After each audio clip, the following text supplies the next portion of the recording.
Hai sobat, gimana kabar kalian? Semoga disehatkan selalu dan banyak rezekinya, amin. Jangan lupa untuk berlangganan. Dengan Anda berlangganan, Anda menjadi orang pertama di channel ini yang memiliki hak istimewa.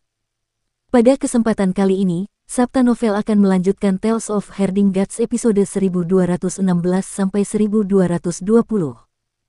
Untuk melihat video selengkapnya, sahabat bisa kunjungi playlist yang telah Mimin sediakan. Yuk mari, kita berimajinasi bersama dan masuk ke alur ceritanya.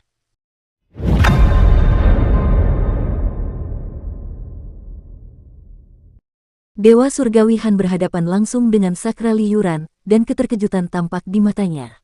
Senjata-senjata mengerikan itu meledak dengan ketajaman yang belum pernah dilihatnya sebelumnya di tangan Li Yuran.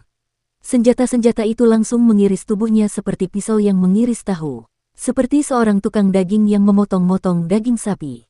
Formasi yang dibanggakannya itu bertemu dengan pisau, kapak, dan senjata suci Li Yuran dan dengan mudah dipotong-potong, dibedah, dan dipotong-potong. Hanya dalam satu pertarungan, semua kubus formasi dinding dilucuti dan tubuh aslinya muncul di hadapan Li Yuran. Dia mengangkat tangannya untuk menangkis, tetapi ketika 1000 senjata dewa mendarat, Han Tianjun mendengar suara tulangnya retak dan tengkoraknya teriris. Dia bahkan mendengar suara rune dao besar di tubuhnya hancur. Li Yuran bagaikan Raja Iblis gila dengan 1000 tangan. Ia mengacungkan ribuan senjata dewa dan menghantamkannya dengan ganas, meratakannya dan menghancurkannya hingga berkeping-keping. Ia memperlakukannya seperti besi keras kepala, menghancurkannya hingga berkeping-keping. Rune formasi di tubuh Han Tianjun berderak dan meledak. Dia ingin memulihkan tubuh jasmaninya, tetapi tidak peduli bagaimana dia mencoba, dia akan hancur lagi. Tidak hanya itu, rune formasi yang bisa dia kendalikan semakin sedikit. Rune-rune itu telah dihancurkan menjadi berkeping-keping oleh Sakra Li Yuran. Dia sangat ketakutan. Dia ingin memohon belas kasihan dan menyelamatkan hidupnya, tetapi dia tidak bisa mengatakan apapun saat ini. Qin Mu berdiri jauh dan menyaksikan pemandangan ini dengan tenang. Li Yuran telah membuat lubang besar di tanah, dan dasar lubang itu sangat halus. Ini adalah keterampilan dasar seorang pandai besi. Keterampilan dasar Li Yuran adalah yang paling solid.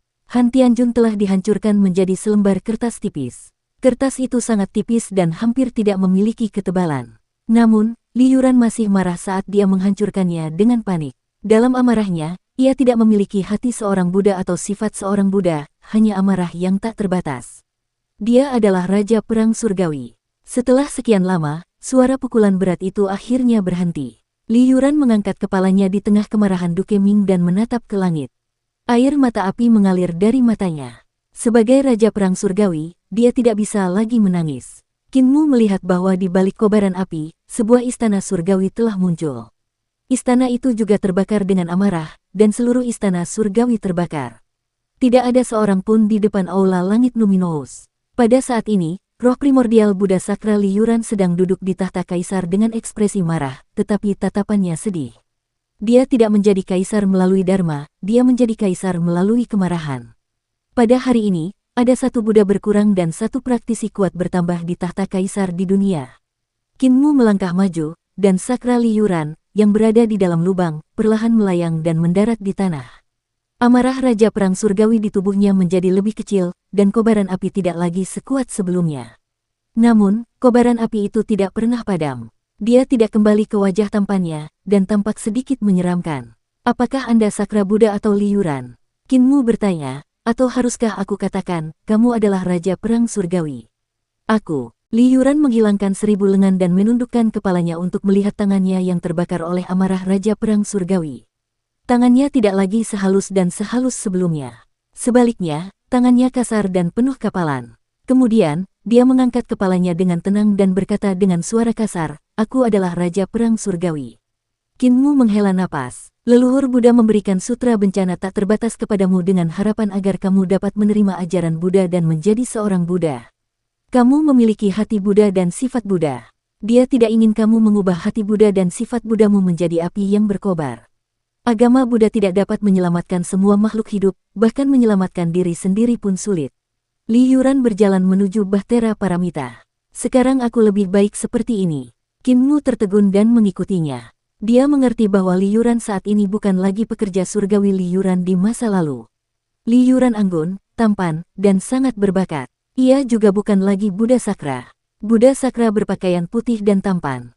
Penampilannya hikmat, dan kata-katanya elegan, menarik, dan tersembunyi. Sekarang, dia adalah dewa perang di bawah kaisar pendiri. Dia akan mengendarai Bahtera Paramita menuju negeri kehampaan besar bersama rekan-rekannya, menuju desa bebas, untuk bertarung, membalas dendam, dan melampiaskan amarahnya sepuasnya. Tidak ada cinta di hatinya, yang ada hanya keinginan untuk membalas dendam dan bertarung. Ketika Brahma Buddha memberikan sutra malapetaka tak terbatas kepadanya, apakah dia mengantisipasi hari ini? Kinmu berdiri di Bahtera Paramita dengan linglung.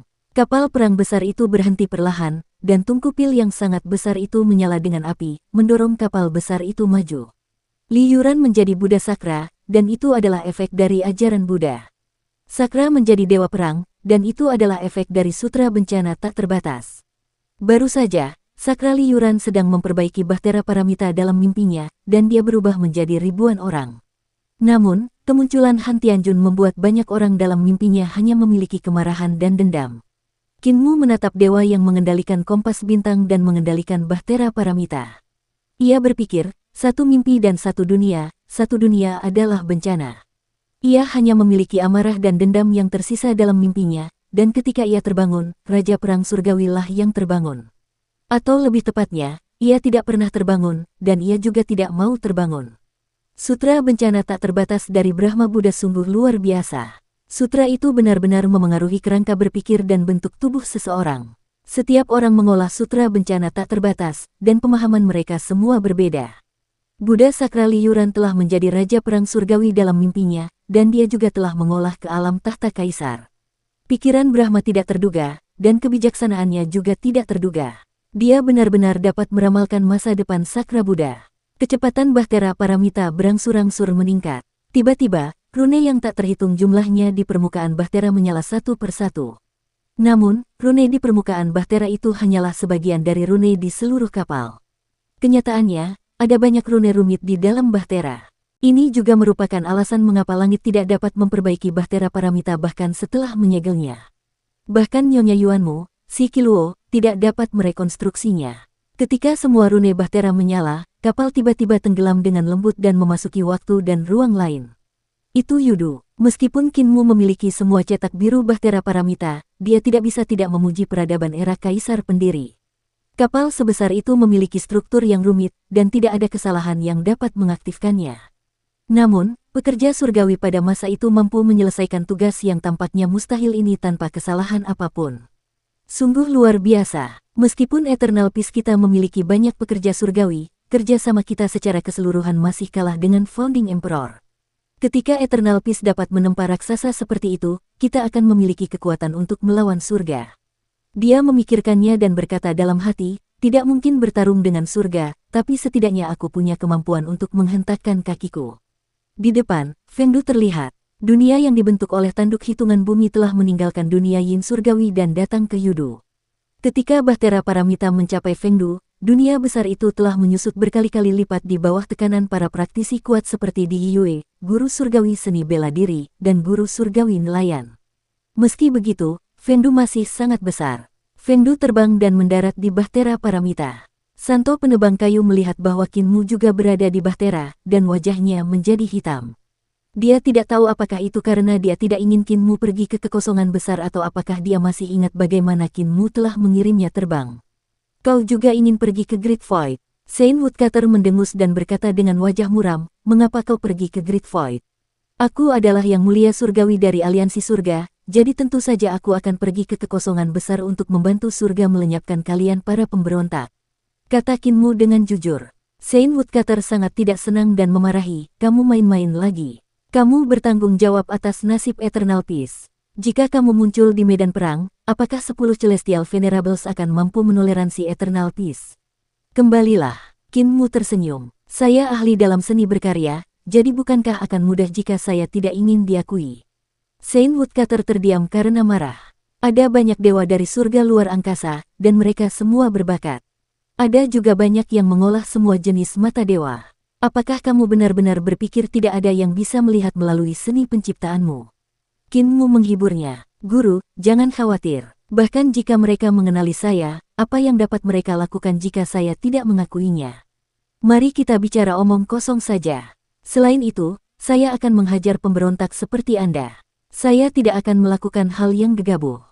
Yang muliamu dari surga sangat saleh. Meskipun dia masih muda, dia berani bergegas ke garis depan dan menekan pemberontak seperti Qin Ye dan Lang Wo.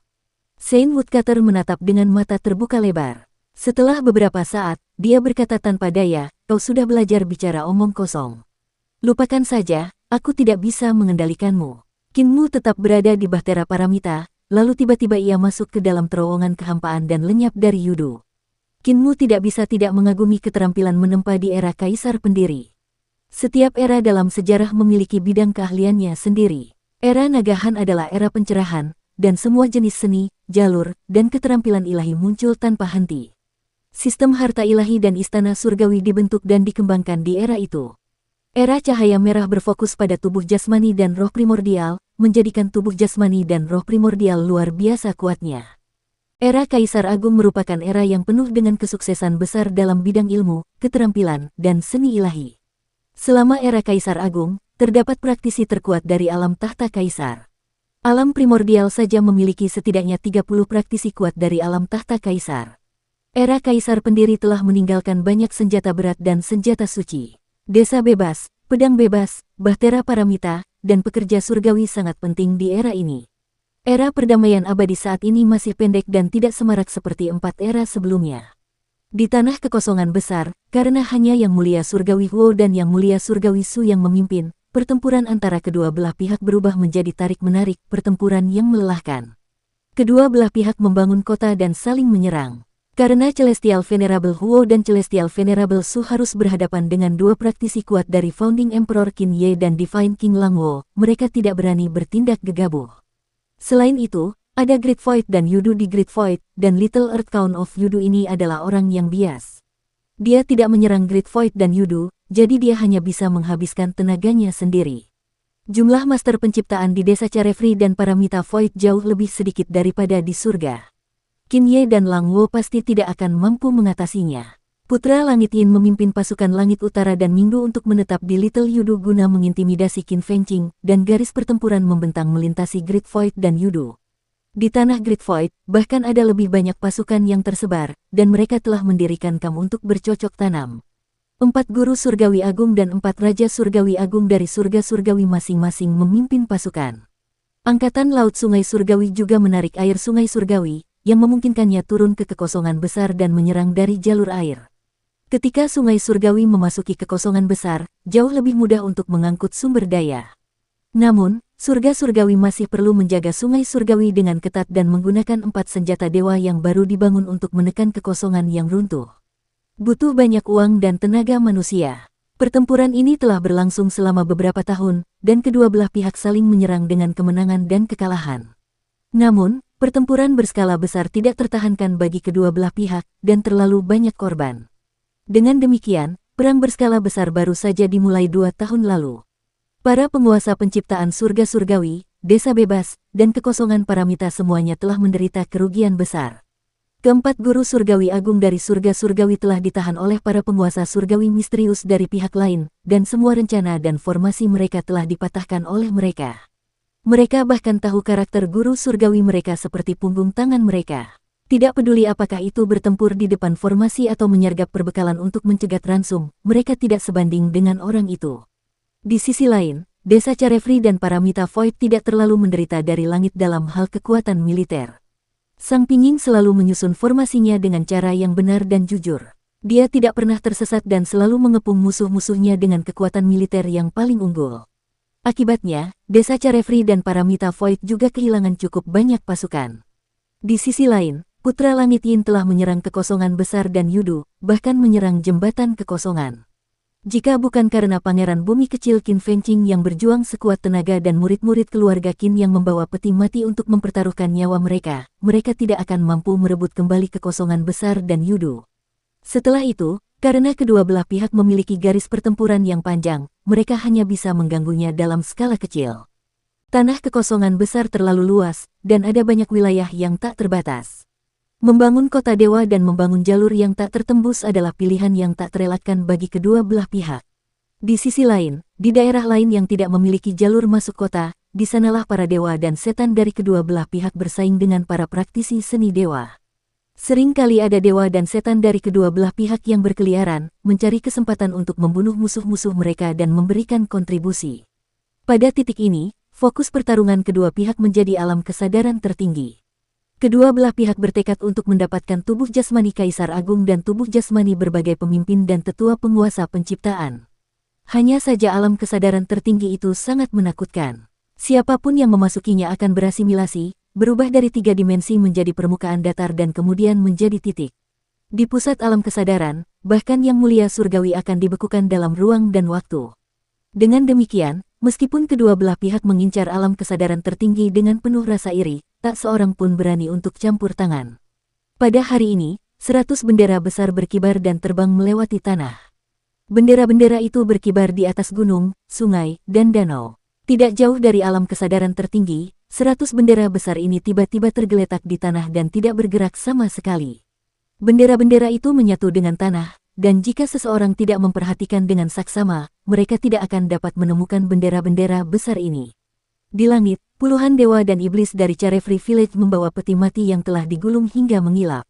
Mata puluhan dewa dan iblis itu seperti obor, dan tatapan mereka seperti pilar cahaya. Mereka bersinar turun dari langit dan mengamati area itu sebelum berjalan pergi. Ia membawa mereka jauh, dan tanah pun terapung. Ratusan bendera besar perlahan muncul dan terbang maju lagi. Tiba-tiba, bendera-bendera besar berdiri tegak dan berputar cepat hingga berubah wujud menjadi wanita-wanita muda. Orang yang baru saja terbang itu pastilah kepala pencuri dari desa bebas. Namanya Fang Yuji, dan dia adalah pelindung muda putra mahkota dari pengkhianat Qin Ye. Wanita yang memimpin melihat sekeliling dan berkata dengan tenang, namun, tujuan kita di sini bukanlah dia, melainkan tubuh jasmani Kaisar Agung. Tidak perlu berselisih dengannya. Dia mengeluarkan cermin dan menyorotkannya ke tanah. Setelah mengamati area tersebut, dia tiba-tiba melihat danau di depannya terbelah, dan air mengalir ke kedua sisi. Seluruh danau berubah menjadi mata yang besar. Mata besar itu berputar, dan pupilnya mengecil saat mendarat di wanita-wanita itu. Wanita itu menggunakan cermin untuk menyinari matanya, dan bola mata besar itu berputar. Rune-rune hampa yang aneh muncul di pupil, dan mata itu perlahan naik ke langit, berubah menjadi makhluk besar yang mencapai awan. Makhluk itu mengguncang gunung tulang di punggungnya dengan kuat. Binatang Void. Binatang hampa ini adalah binatang yang dibawa oleh roh leluhur Luo Xiao dari istana leluhur.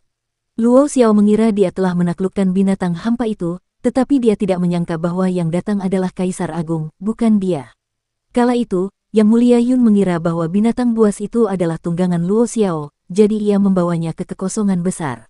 Begitulah cara Kaisar Agung mengetahui bahwa para penguasa penciptaan bersembunyi di sini. Tubuh binatang kehampaan itu menyatu dengan kehampaan, membuatnya sulit dideteksi dari jauh. "Bawa kami menemui Kaisar Agung," kata wanita itu dengan sungguh-sungguh sambil menyimpan cerminnya. Tubuh makhluk hampa itu menjadi lebih redup saat berjalan menuju alam kesadaran tertinggi. Ratusan wanita itu semuanya mengenakan pakaian istana berwarna hijau keabu-abuan dan dengan cepat mengejar makhluk hampa itu. Salah satu wanita itu melihat ke arah makhluk hampa yang telah menyatu ke dalam kehampaan dan berkata dengan suara rendah, "Sue Ren, kami tidak memberitahu kedua yang mulia surgawi saat kami memasuki tempat ini. Apakah ini sedikit gegabah?" Sue Mochen berkata sambil tersenyum, "Apakah kedua yang mulia surgawi tahu? Jika kita memberitahu kedua yang mulia surgawi, bukankah kita masih akan dipukuli sampai mati oleh selir surgawi saat kita kembali?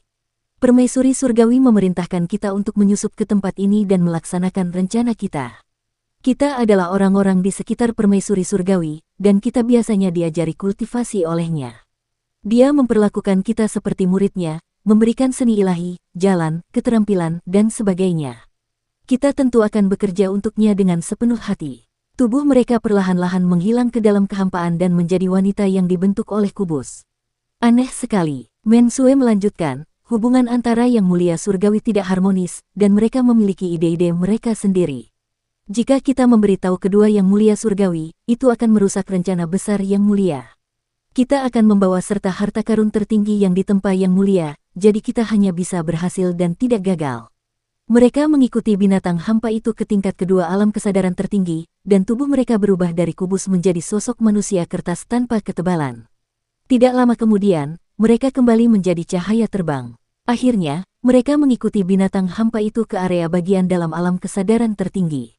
Mereka kembali ke wujud asli mereka dan melihat daratan berbentuk teratai itu. Di sana, para ahli penciptaan yang agung melayang di udara.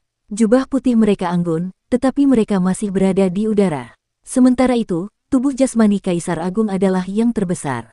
Tubuh jasmani ini sangat agung, tetapi ditembus oleh akar-akar tebal yang tak terhitung jumlahnya. Ia terpaku pada daratan teratai, tidak dapat bergerak. 100 wanita itu masing-masing mengeluarkan karung kecil dan membukanya untuk mengeluarkan senjata dewa yang besar. Senjata-senjata suci yang mereka keluarkan semuanya berbeda, dan semuanya tampak seperti komponen. Semua komponen ini ditempa dari logam suci istana leluhur dan memancarkan kilau sederhana. Rune yang tercetak pada mereka juga sangat kuno. Tepat saat para dayang istana hendak menyatukan senjata-senjata suci itu, raut wajah Suerong tiba-tiba berubah. Ia berkata dengan suara rendah, "Seseorang datang." Para wanita itu pun bergegas menanggalkan pakaian mereka dan membentangkannya, berubah menjadi bendera-bendera besar yang mencuat ke tanah, menyatu dengan tanah. Binatang hampa itu pun lenyap dalam kehampaan. Gadis-gadis itu kebingungan, dan mereka berpikir dalam hati, para yang mulia surgawi di kedua belah pihak tahu bahwa tempat ini berbahaya, dan sangat sedikit orang yang pernah menginjakkan kaki di sini. Mengapa ada orang yang datang ke sini? Tepat saat mereka memikirkannya, kekosongan itu tiba-tiba bergetar hebat, dan sebuah kapal aneh yang sangat besar berlayar dari kedalaman kekosongan. Binatang kekosongan itu baru saja bersembunyi di kekosongan ketika ditabrak oleh kapal besar itu. Tulang-tulangnya patah, dan urat-uratnya putus. Keenam anggota tubuhnya mencengkeram sisi-sisi kapal besar itu, dan ia tidak berdaya untuk melawan. Ledakan. Kapal besar itu menabrak tanah alam kesadaran tertinggi dan meluncur ratusan mil sebelum berhenti. Lebih dari 200 mata muncul dari tanah, menatap dengan gugup ke arah kapal besar yang tiba-tiba muncul. Itu adalah para wanita di bawah naungan Heavenly Lady Qiang. Bendera mereka yang besar sangat aneh. Mereka dapat menyatu dengan tanah, tetapi dengan pikiran, mereka dapat terpisah dari tanah. Dukung terus channel YouTube Sabta Novel. Mata mereka terpisah dari tanah seolah-olah tumbuh di tanah. Ini adalah salah satu seni pamungkas Dewi Qiang. Kapal besar itu sangat besar, bahkan lebih besar dari daratan teratai yang telah menjebak tubuh jasmani Kaisar Agung. Bahkan alam kesadaran tertinggi tidak dapat menyerap kapal besar itu dalam sekejap. Kapal besar itu tertancap diagonal ke tanah. Yang lebih mengejutkan lagi adalah ternyata ada daratan yang sangat luas di atas kapal besar itu. Sementara itu, makhluk hampa itu sangat tidak beruntung. Ia tertimpa kapal besar dan mati secara tidak wajar. Gadis-gadis itu khawatir. Senjata macam apa ini? Pada saat itu, dia mendengar suara keras dan jelas berkata dengan marah, "Biksu, sudah kubilang akan sulit bagimu untuk menentukan lokasi yang tepat, tetapi kamu hanya harus memastikan bahwa semuanya akan baik-baik saja." Hebat, sekarang kita tidak tahu kemana kita lari. Tempat ini sempurna. Suara lain terdengar. Suara itu sangat berbudaya dan sopan, seperti orang tua yang banyak membaca. Dia berkata dengan tenang, "Petani, jangan selalu berisik." Raja Perang Surgawi memilih tempat ini karena dia khawatir akan menghancurkan rekan-rekannya di Great Void. Bagaimanapun, ini adalah medan perang. Suara wanita lain terdengar. "Tidak bisakah kita memasuki Great Void dan Yudu? Tanah di sana luas dan jarang. Kecanduanku pada alkohol kambuh lagi. Kamu punya alkohol. Aku ingin mencincang seseorang. Siapa yang tahu tempat apa ini? Ada yang aneh. Kekuatan yang tak terlukiskan menyerbu tubuhku dan mengubahku menjadi selembar kertas. Kalian juga menjadi potongan-potongan kertas. Tempat ini mirip dengan kekuatan alam kehidupan orang mati di Fengdu kita." Melenguh. "Semuanya, jangan berisik, dengarkan aku. Ini adalah alam kesadaran tertinggi. Aku pernah ke sini sebelumnya, dan di sanalah Kaisar Agung dimakamkan." Kapal besar itu dipenuhi orang-orang aneh, dan 100 pelayan istana tercengang. Mereka menutup mata dan menyatu dengan tanah. Kinmu berdiri di Bahtera Paramita dan menjelaskan asal-usul alam kesadaran tertinggi kepada semua orang. "Memilih tempat ini adalah ideku, Duke Ming. Great Void dan Yudu juga merupakan medan perang. Jika itu aku pasti akan memusatkan pasukanku untuk menyerang Yudu, dan tidak akan sulit bagiku untuk merebut Great Void. Untuk menghindari menghancurkan rekan-rekanku di sana, aku tidak bisa mendarat di Yudu, jadi ini adalah satu-satunya tempat yang aman untuk mendarat. Tidak perlu khawatir tentang menghancurkan orang-orang di sini." Guru bela diri surgawi Guanca menunjuk mayat binatang hampa itu dan mencibir, "Tidak ada makhluk hidup. Ada apa dengan makhluk besar ini? Tiba-tiba muncul dan dihancurkan oleh kita. Kinmu melihat bangkai binatang hampa di bawah kapal dan merasa sedikit canggung. Dia tersenyum dan berkata, ini adalah binatang hampa, tunggangan Kaisar Agung. Binatang itu ditinggalkan di sini oleh Kaisar Agung untuk menjaga bangkainya. Jangan khawatir, tidak akan ada orang lain di sini. Tiba-tiba, Raja Yama menarik jubahnya dan mengendus. Ada bau orang hidup di sini. Ada sekitar 100-108. Wajah Kinmu berubah hitam. Raja Yama melanjutkan, itu bukan orang-orang yang hidup di kapal. Memang ada orang lain di sini. Di Yue membuka mata dewanya dan melihat sekeliling, tetapi dia tidak menemukan apapun. Dia menggelengkan kepalanya dan berkata, aku tidak melihat orang lain di sini. Raja Surgawi Mingdu Tiansu mengeluarkan pisau ilahi gerbang kekaisaran, dan permukaan pisau itu sangat terang, bersinar ke segala arah.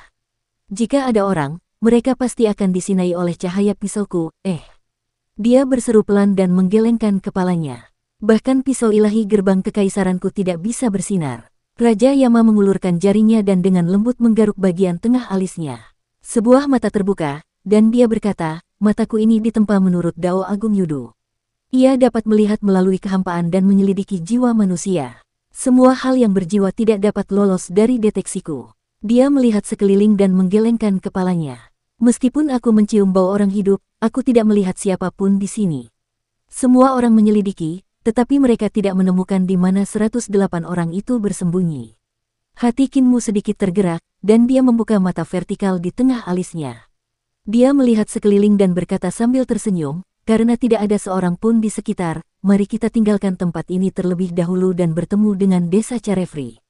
Jika Celestial Venerable Huo dan Celestial Venerable Su mendeteksi kita, kita tidak akan dapat menghentikan mereka. Kita mungkin akan benar-benar musnah. Tunggu sebentar, karena kita sudah di sini, bagaimana mungkin kita tidak mempersembahkan dupa kepada Kaisar Agung? Dia mengeluarkan seikat dupa, sekitar 100 batang, dan menyalakannya di angin. Dengan lambaian tangannya, 100 batang dupa terbang keluar dan menusuk tebing alam kesadaran tertinggi. Saat dupa itu ditusukkan ke tanah, darah segar langsung mengalir keluar. Bendera-bendera besar muncul dari tanah, dan mayat-mayat muncul di bawahnya. Mereka ditutupi oleh bendera-bendera itu, dan ada dupa yang tertancap di kepala masing-masing mayat perempuan. Mereka masih terbakar samar-samar. Di Bahtera Paramita, semua orang tercengang. Mereka juga telah melihat ke sana sebelumnya, tetapi mereka tidak melihat apapun. Mereka tidak menyangka Kinmu telah melihatnya. Kinmu melihat ke kejauhan dan berkata dengan suara rendah, melihat pakaian mereka, mereka seharusnya berasal dari kamar selir surga. Mengapa para dayang istana ada di sini? Saya akan pergi melihatnya. Guru bela diri surgawi Zuocha terbang keluar dari Bahtera Paramita. Tanpa diduga, saat dia meninggalkan Bahtera, tubuh jasmaninya mulai berubah. Ia diserap oleh alam kesadaran tertinggi dan berubah menjadi manusia kertas tipis. Guru bela diri surgawi mendecak lidahnya karena heran. Ia membangkitkan kultivasi dan kekuatan sihirnya, dan dengan suara keras, ia benar-benar berubah kembali ke wujud aslinya dari manusia kertas. Dia adalah eksistensi di alam tahta kaisar. Meskipun dia ditekan setelah datang ke sini, kultivasinya terlalu tinggi. Seberapa kuat tubuh kaisar bela diri nomor 1 di dunia? Di Yue juga melompat dari kapal dan tidak dapat menahan diri untuk berseru pelan. Dia juga telah berubah menjadi manusia kertas. Namun, kultivasinya sangat padat, dan saat kekuatan sihirnya beredar, dia segera kembali normal. Saint Woodcutter juga melompat dari kapal dan berubah menjadi manusia kertas dengan bunyi pop. Namun, dia tidak dapat menembus tekanan dan melayang ke depan dengan santai. Selanjutnya, Kinmu berjalan melewatinya dan berjalan santai. Tubuh jasmaninya tidak berubah sama sekali. Kinmu menoleh dan tersenyum lebar. Saint Woodcutter sangat marah dan mengangkat kapak kertasnya untuk menebas. Namun, ketika kapak kertas itu mendarat di tubuh Kinmu, kapak itu bengkok dan tidak memiliki kekuatan apapun. Kultivasi guru sangat rendah. Kinmu menggelengkan kepalanya dan melangkah maju. Si penebang kayu suci mengikutinya dengan marah, sambil membawa kapak kertas bengkok dengan perut penuh amarah. Kinmu tidak mengandalkan kekuatan sihirnya sendiri untuk menerobos penindasan alam kesadaran tertinggi. Itu karena dia memahami alam kesadaran tertinggi dengan sangat baik dan bahkan dapat melakukannya sendiri. Tentu saja, wilayah kekuasaannya tidak dapat dibandingkan dengan wilayah kekuasaan Kaisar Agung, tetapi wilayah kesadaran tertinggi Kaisar Agung juga memiliki kelemahan besar, sehingga dia tidak tertekan. Akan tetapi, kultivasi Saint Woodcutter benar-benar kurang. Beberapa dari mereka semakin dekat ke tebing yang rusak. Tiba-tiba, mayat seorang dayang istana di bawah bendera itu berkedut, dan jantung Qin Mu berdebar kencang. Dia mengerahkan kekuatan sihirnya dan berteriak pelan. Namun, dia melihat dupa yang tertancap di dahi dayang istana bergetar sedikit, membekukan mayat-mayat itu di tempatnya. Guru bela diri surgawi melangkah maju dengan cepat, dan dia melihat dupa yang menyala di dahi para dayang istana tiba-tiba bertambah cepat. Dalam sekejap, dupa itu habis terbakar, dan abunya berjatuhan. Kaisar Agung Martial Path, ada masalah dengan mayatnya. Qin Mu buru-buru berteriak. Guru bela diri surgawi Guan Cha sudah datang ke sisi mayat-mayat itu ketika mayat-mayat di bawah bendera tiba-tiba berdiri tegak. Qin Mu bergegas terbang ke sana. Dupa yang digunakannya tidak hanya untuk menusuk para dayang istana hingga tewas. Dupa itu juga memiliki efek mengunci tubuh jasmani mereka. Ini adalah alam kesadaran tertinggi, dan alam ini dipenuhi dengan kesadaran Kaisar Agung. Dia khawatir kesadaran Kaisar Agung akan mengambil kesempatan untuk menyerang mayat-mayat ini, jadi dia menggunakan dupa untuk mengunci mereka. Namun, dupa itu tiba-tiba terbakar bersih. Jelaslah bahwa kesadaran Kaisar Agung telah memasuki mayat para dayang istana dan menjadi parasit bagi mereka, menembus penindasan Qin Mu dengan kesadarannya yang mengerikan. Guru bela diri surgawi mengepalkan tinjunya. Di hadapan petani tua yang tampak seperti sedang menghadapi tanah kuning dengan punggung menghadap ke langit, niat tinjunya menembus cakrawala dan merobek langit. Dia meninju, dan para dayang istana tiba-tiba menoleh untuk melihatnya. Mereka berteriak serempak, dan teriakan memekakkan telinga terdengar. Kesadaran yang mengerikan melonjak keluar, berubah menjadi surga yang maha kuasa. Tinju guru surgawi seni bela diri menghantam pusat langit agung. Peng, peng, peng. Serangkaian ledakan terdengar, dan kepala para dayang istana meledak hampir bersamaan. Semangat tinjunya terlalu kuat. Saat dia meninju, kesadaran Kaisar Agung hancur, dan kesadaran Kaisar Agung di tubuh para dayang istana meledak. Guru surgawi seni bela diri menarik tinjunya, dan para dayang istana yang tanpa kepala itu tiba-tiba melompat turun dari tebing. Guru surgawi bela diri tercengang. Dia segera datang ke sisi tebing dan melihat para dayang istana tanpa kepala itu mengambang di udara, perlahan-lahan melayang menuju pusat daratan teratai. Di Yue dan yang lainnya bergegas mendekat dan berdiri di puncak tebing untuk melihat ke bawah. Qin Mu juga datang ke sini, tetapi dia melihat komponen senjata dewa yang besar melayang keluar dari tas di pinggang para dayang istana tanpa kepala. Mereka perlahan-lahan berkumpul di langit. Tidak bagus. Jantung Qin Mu berdebar kencang. Dia buru-buru berkata, Kaisar Agung hendak melarikan diri, ayo kita pergi secepatnya. Di Yue berkata sambil tersenyum, kecepatan komponen senjata suci itu sangat lambat. Selama kita mengambilnya, dia tidak akan bisa melarikan diri. Dia melangkah maju dan saat dia meninggalkan tebing, dia melihat bahwa kecepatan senjata suci itu telah meningkat puluhan kali lipat. Dia tidak bisa menahan rasa takjubnya. Tepat saat dia melangkah, guru bela diri surgawi Guan Cha mengulurkan tangannya untuk meraihnya kembali. Dia tidak menyangka kultivasi di Yue lebih tinggi darinya, jadi dia tidak meraih apapun. Guru surgawi bela diri bergegas maju. Pada saat ini, dia juga melihat pemandangan aneh. Di matanya, gerakan di Yue menjadi sangat lambat, dan ketika dia berbalik untuk melihat tebing, dia melihat bahwa kecepatan orang-orang di tebing itu luar biasa cepat. Dia bergegas menuju di Yue, dan kecepatannya menjadi lebih normal. Sementara itu, kecepatan orang-orang di tebing menjadi lebih cepat. Qin Mu mengeluarkan segel Kaisar Agung dan altar pengorbanan Kaisar Agung. Dia terbang ke arah mereka dan menarik mereka ke altar pengorbanan. Baru saat itulah guru surgawi seni bela diri dan Di Yue menyadari bahwa segala sesuatu di sekitar mereka telah menjadi normal. Qin Mu memperhatikan komponen-komponen senjata ilahi itu dan melihat bahwa semuanya telah saling terikat. Sudah terlambat, Qin Mu mengendalikan altar pengorbanan untuk terbang ke atas tebing dan berkata dengan sungguh-sungguh, reinkarnasi Kaisar Agung, yang mulia surgawi Qiang, sudah berada di kekosongan besar. Dia pasti ada di dekat sini. Jika kita tidak pergi sekarang, kita tidak akan bisa melindungi Bahtera Paramita. Semua orang dengan cepat terbang ke puncak tebing dan bergegas menuju Bahtera Paramita. Qin Mu berbalik untuk melihat dan melihat senjata-senjata dewa saling berdenting membentuk bola besar. Segala macam rune aneh tercetak di bola itu, dan mereka berputar mengelilingi alam kesadaran tertinggi dengan kecepatan tetap. Rune-rune itu menyala satu demi satu dan menyinari alam itu. Sakra menyalakan Bahtera Paramita dan berlayar keluar. Kecepatan Bahtera itu berangsur-angsur meningkat, dan Qin Mu kembali menatap alam kesadaran tertinggi. Ia melihat bola itu menggelinding dan berputar di sekitar tubuh Kaisar Agung yang sangat besar, tetapi lintasannya tidak pernah berulang. Saat bola menggelinding, lebih banyak rune diproyeksikan ke area tersebut. Setelah bertahun-tahun, Kaisar Agung akhirnya berhasil menembus formasi Celestial Venerable Ling dan Celestial Venerable Yun. Ini langka. Tepat saat dia berpikir sampai di sini, ekspresinya tiba-tiba berubah, dan dia berteriak, "Bahtera Paramita, masuklah ke dalam kehampaan." Sakra Liyuran menggunakan Bahtera Paramita dengan sekuat tenaga, dan kapal besar itu berlayar ke dalam kehampaan. Pada saat ini, alam kesadaran tertinggi yang menyelimuti tubuh jasmani Kaisar Agung di daratan teratai mulai berputar dengan ganas. Para pemimpin dan tetua pencipta, yang juga menetap di wilayah itu, menua dengan kecepatan yang dapat dilihat dengan mata telanjang. Luka-luka di tubuh Kaisar Agung mulai sembuh dengan sendirinya. Ledakan. Kinmu melihat Kaisar Agung mengangkat telapak tangannya dan membuka jari-jarinya untuk meraih tabut paramita.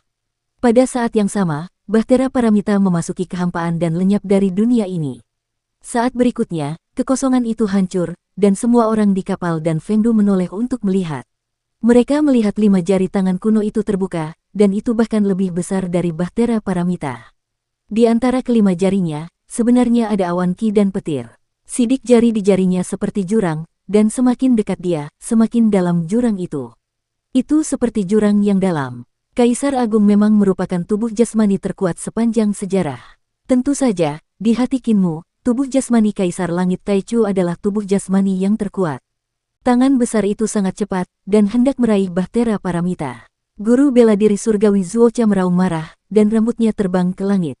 Tinjunya terbang dari kapal dan bergegas menuju tangan besar Kaisar Agung. Di Yue, Tiansu, Raja Yama, nelayan, Kaisar Hijau, Buddha Sakra, dan praktisi kuat lainnya bergegas menuju tangan besar itu. Saint Woodcutter menurunkan kapaknya dan hendak menyerbu ke depan ketika dia ditarik kembali oleh Kinmu.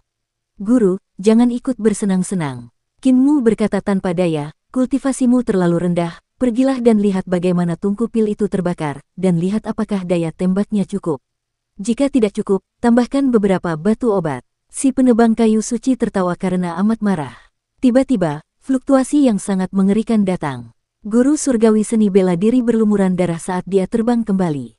Bahkan seni ilahi Kaisar Agung jalur bela diri terkuat pun hampir tidak dapat menggerakkan jari tangan besar itu. Di Yue bergegas datang dan membawa guru surgawi bela diri untuk membawanya kembali. Lengan baju Di Yue berkibar, dan seni ilahinya mencapai kesempurnaan. Tidak peduli apakah itu seni ilahi dari 4 dewa dari 4 kutub atau jalan, keterampilan, dan seni ilahi dari dewa-dewa kuno lainnya, semuanya ada di ujung jarinya. Bahkan seni ilahi Dao besar dari Yudu Earth Count tidak dapat membuatnya bingung. Bakatnya luar biasa, dan dia bahkan memahami berbagai teknik tahta kaisar. Bukan hanya mempelajarinya, dia adalah eksistensi yang hanya berada di bawah Kaisar Pendiri Qin Ye selama era Kaisar Pendiri, sebuah eksistensi yang dapat bersaing dengan Qin Ye untuk posisi Kaisar Pendiri. Namun, dia telah meninggal 20.000 tahun yang lalu. Dia telah dibunuh oleh Putra Langit Yin. Meskipun Kinmu telah menghidupkannya kembali, dia masih membuang-buang waktu 20.000 tahun. Seni ilahinya bertemu dengan tangan besar itu, dan 2 kekuatan mengerikan bertabrakan. Kesadaran yang melonjak dari tangan besar itu menyerbu seni ilahinya dan menghancurkannya. Ekspresi Di Yue berubah drastis, dan guru surgawi bela diri Guancha segera berdiri di depannya untuk menghalanginya. Dia menghancurkan semua teknik dengan kekuatannya dan meninju ke kesadaran surgawi yang maha kuasa. Sakra, King Huang, Tiansu, Raja Yama, dan yang lainnya bergegas mendekat, dan mereka melihat telapak tangan itu berubah menjadi kepalan tangan. Kepalan tangan yang besar itu bertemu dengan kepalan tangan guru surgawi bela diri, yang satu besar dan yang satu kecil, meledak dengan kekuatan yang sangat mengerikan. Petani itu muntah darah dan terjatuh lagi. Sinar Buddha di sekitar Sakra menyala dengan ganas, dan teknik pertempuran jalur Buddha meledak. Raja Yama membuka jubahnya, dan kehampaan berubah menjadi gelap. Pedang suci menusuk dari kegelapan, dan tubuh Kaisar Hijau bergetar. Dia berubah menjadi naga hijau yang sangat besar. Tubuhnya seperti pegunungan yang terus-menerus. Tiansu menggertakkan giginya, dan mulutnya kering. Dia ingin minum, tetapi dia tidak punya anggur untuk diminum, jadi dia hanya bisa menguatkan diri dan mengangkat pisau dewa gerbang kekaisaran. Pada saat yang sama, Bahtera Paramita membawa Fengdu ke dalam kehampaan dengan kecepatan yang lebih cepat. Namun, pada saat berikutnya, gelombang yang mengerikan datang, dan Tiansu, Raja Yama, Kaisar Hijau, dan yang lainnya terbang kembali dan menabrak Fengdu di dalam kapal. Bahkan setelah meluncur sejauh beberapa ratus mil, mereka tetap tidak dapat menghentikan momentum mereka. Hanya guru surgawi seni bela diri dan Di Yue yang masih mampu menahan serangan tangan besar itu. Lengan Kaisar Agung tampaknya mampu menjangkau jarak yang tak terbatas. Telapak tangannya bisa berupa kepalan, kait, telapak tangan, atau mudra.